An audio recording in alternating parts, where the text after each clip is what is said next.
এটি নতুন শিক্ষামূলক গুৰুত্বপূৰ্ণ ভিডিঅ'ৰ সৈতে মই বিশ্বজিতে স্বাগতম জনাইছোঁ ৰামধেনু এডুকেশ্যন। ইতিমধ্যে এই চেনেলত শিক্ষা হেতুৰ ল'ব পৰা লিভ সম্পৰ্কে কেইবাটাও ভিডিঅ' আপলোড কৰা হৈছে। নিশ্চয় আপোনালোকে চাই ইতিমধ্যে আপোনালোকে কেনেকৈ CL বা অন্য ধৰণৰ লিভসমূহ ল'ব পাৰিব বা কেনেকৈ এপ্ৰুভ কৰিব সেই সম্পৰ্কে আপোনালোকে অৱগত হৈছে। আজি ভিডিঅ'টো বনোৱাৰ মুখ্য কাৰণটো হ'ল যে আমাৰ সমাগত লোকসভা নিৰ্বাচন সমাগত, নিৰ্বাচনী দায়িত্ব বা নিৰ্বাচনী পৰীক্ষণেই হওক বা চেঞ্চাছ ডিউটি বা এক্সামিনেশ্যন ডিউটি বা একাডেমিক ট্ৰেইনিং আদি বিভিন্ন চৰকাৰীভাৱে নিয়োজিত বিভিন্ন দায়িত্বৰ কাৰণে কেতিয়াবা এগৰাকী শিক্ষকে নিজৰ বিদ্যালয়খনত উপস্থিত থাকিব নোৱাৰে। গতিকে এই ক্ষেত্ৰত তেওঁলোকে কি কৰিব সেই সম্পৰ্কে জনাবৰ কাৰণে ভিডিঅ'টো বনোৱা হৈছে। আহকচোন ভিডিঅ'টো আৰম্ভ কৰোঁ। ভিডিঅ'টো আৰম্ভ কৰাৰ প্ৰাক মুহূৰ্তত আপোনালোকে এটা কথা স্পষ্ট হোৱাটো ভাল যে চৰকাৰীভাৱে নিৰ্বাচনী দায়িত্ব বা নিৰ্বাচনী পৰীক্ষণকে ধৰি যিখিনি চৰকাৰী দায়িত্ব আছে এই দায়িত্বত নিয়োজিত হোৱাৰ ক্ষেত্ৰত তেওঁলোকৰ এবচেণ্ট ৰিজনটো এদিন আগত কি কৰিব লাগিব, আপডেট কৰিব লাগিব। এইটো কোনো ধৰণৰ লিভ নহয়, আৰু এইটো আপডেট কৰিলে আপোনালোকৰ কোনো ধৰণৰ লিভ কি হ'ব, CL বা তেনেকুৱা কোনো মাইনাছ নহয়। আপোনালোকৰ CL আগলৈ থাকিব। আপোনালোকে মাত্ৰ বিভাগীয়ভাৱে আগতীয়াকৈ আপোনালোকৰ যিখিনি ৰিজন সেই ৰিজনটো আপোনালোকে আপডেট কৰিব লাগিব, আৰু সেইমতে চৰকাৰে আপোনাক সেইটো কোনো ধৰণৰ লিভত নধৰে। আপোনালোকৰ এইটো পূৰা পাৰ্মিশ্যন দি দিব। আৰু আপোনালোকে এটা কথা মনত ৰাখিব যে এই কামখিনি আপোনালোকে শিক্ষা হেতু এপত নকৰিব। এপত কৰিব গ'লে সেইটো কি হৈ যাব, CL বা অন্য ধৰণৰ লিভ হিচাপে এইটো কনচিডাৰ হ'ব। গতিকে আপোনালোকে ইয়াৰ বাবে শিক্ষা হেতু যিটো পৰ্টেল লিংক তাত আপোনালোকে যাব। মই এই ভিডিঅ'ৰ ডিছক্ৰিপশ্যনত শিক্ষা হেতুৰ অফিচিয়েল ৱেবছাইট লিংক দিবৰ কাৰণে চেষ্টা কৰিম। আপোনালোকে তাত গৈ ক্লিক কৰাৰ পিছত এই ইণ্টাৰফেচটো আপোনালোকে দেখা পাব।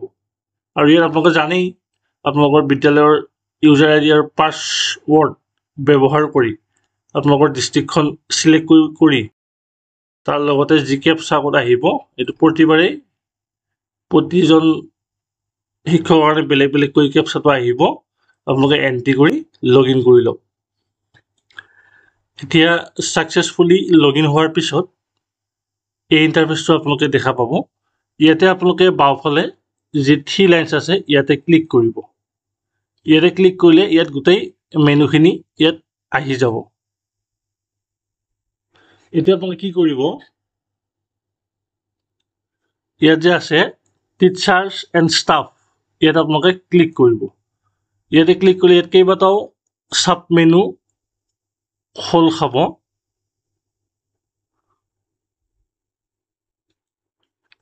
ইয়াত আছে কি, ষ্টাফ এবচেণ্ট ৰিজন আপডেশ্যন। আপোনালোকে ইয়াত ক্লিক কৰিব লাগিব, ষ্টাফ এবচেণ্ট ৰিজন আপডেশ্যন। তাত ক্লিক কৰাৰ পিছত এই পেজটো অ'পেন হ'ব।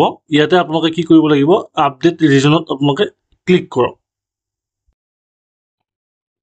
এতিয়া ইয়াতে এটা পেজ মুকলি হ'ব। ইয়াতে প্ৰথম ষ্টাফ, ইয়াত যিকোনো এগৰাকী মই ষ্টাফৰ নাম আপোনালোকক চিলেক্ট কৰি দেখুৱালোঁ।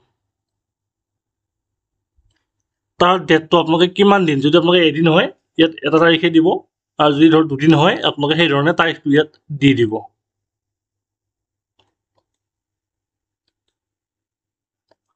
তাৰপাছত আহিব এবচেণ্ট ৰিজন। এতিয়া এবচেণ্ট ৰিজনত ইয়াত কেইবাটাও অপশ্যন আছে, আপোনালোকে চাব।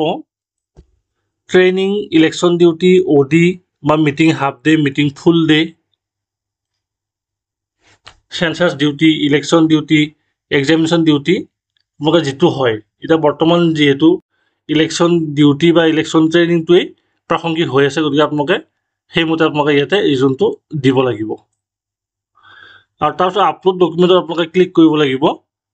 আৰু আপলোড ডকুমেণ্টত আপোনালোকে কি কৰিব লাগিব, যিখন আপোনালোকে ট্ৰেইনিং বা নিৰ্বাচনী দায়িত্বৰ অৰ্ডাৰ কপি লাভ কৰিছে সেইখন আপোনালোকে ইয়াতে কি কৰিব লাগিব, আপলোড কৰিব লাগিব।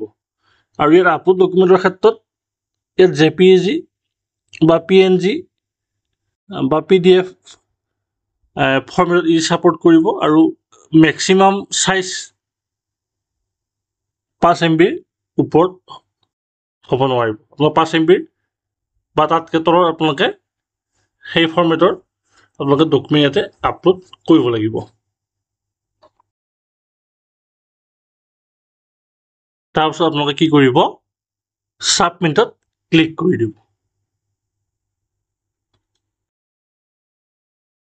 লগে লগে আপোনালোকৰ যি ষ্টাফ এবচেন্স ৰিজন আপডেশ্যনৰ কাৰণে আপোনালোকৰ ৰিকুৱেষ্টটো ইয়াতে পঠাই দিয়া বুলি দেখুৱাই দিব আপোনালোকে পুনৰ তলৰ ফালে যিটো আছে ইয়াতে আপোনালোকৰ নামখিনি আহি যাব আৰু আপোনালোকৰ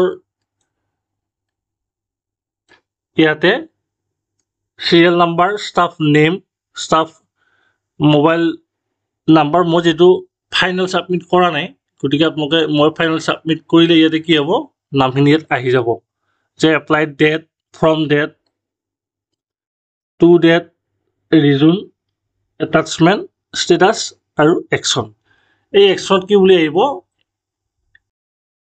একচেপ্ট আৰু ৰিজেক্ট বুলি আহিব আপোনালোকৰ প্ৰতিখন বিদ্যালয়ৰ প্ৰধানে এই বস্তুটো কি কৰিব লাগিব একচেপ্ট বা ৰিজেক্ট এইটো কৰিব লাগিব যদি কিবা ভুল হৈ থাকে ৰিজেক্ট কৰিব লাগিব আৰু যদি সমস্যা নাই তেনেহ'লে আপোনালোকে ইয়াতে প্ৰধান শিক্ষকগৰাকীয়ে একচেপ্ট কৰি দিয়াৰ লগে লগে সেই নিৰ্দিষ্ট শিক্ষকগৰাকী বা নিৰ্দিষ্ট কৰ্মচাৰীগৰাকীৰ এবচেণ্ট ৰিজন আপডেশ্যন প্ৰক্ৰিয়াটো সুকলমে হৈ যাব অৰ্থাৎ তেওঁ সেই দিনটোত তেওঁৰ দায়িত্ব পালন কৰিব পাৰিব ইয়াৰ কাৰণে তেওঁৰ কোনো দৰমহা কটা নাযায় বা কোনো তেওঁৰ CLO তেওঁৰ পৰা মাইনাছ নহয় গতিকে আশা ৰাখিছোঁ এইটো অতি গুৰুত্বপূৰ্ণ ভিডিঅ' আপোনালোকে এনেকুৱা পৰিস্থিতি পায়ে থাকিব চেঞ্চাছ আহি আছে বা বিভিন্ন আপোনালোকৰ শৈক্ষিক পৰীক্ষণো আহি থাকিব গতিকে সেনেকুৱা ক্ষেত্ৰত আপোনালোকে এই ধৰণে আপোনালোকৰ এবচেণ্ট যোনখিনি এদিন আগত আপোনালোকে আপডেট কৰি ল'ব লাগিব গতিকে আশা ৰাখিছোঁ এই ভিডিঅ'টো চোৱাৰ পিছত আপোনালোকে নিশ্চয় উপকৃত হৈছে আৰু এনেকুৱা ধৰণৰ ইনফৰ্মেটিভ শিক্ষামূলক ভিডিঅ' চাই থাকিবৰ কাৰণে বা পাই থাকিবৰ কাৰণে আপোনালোকে চাই থাকিব ৰামধেনু এডুটেক ধন্যবাদ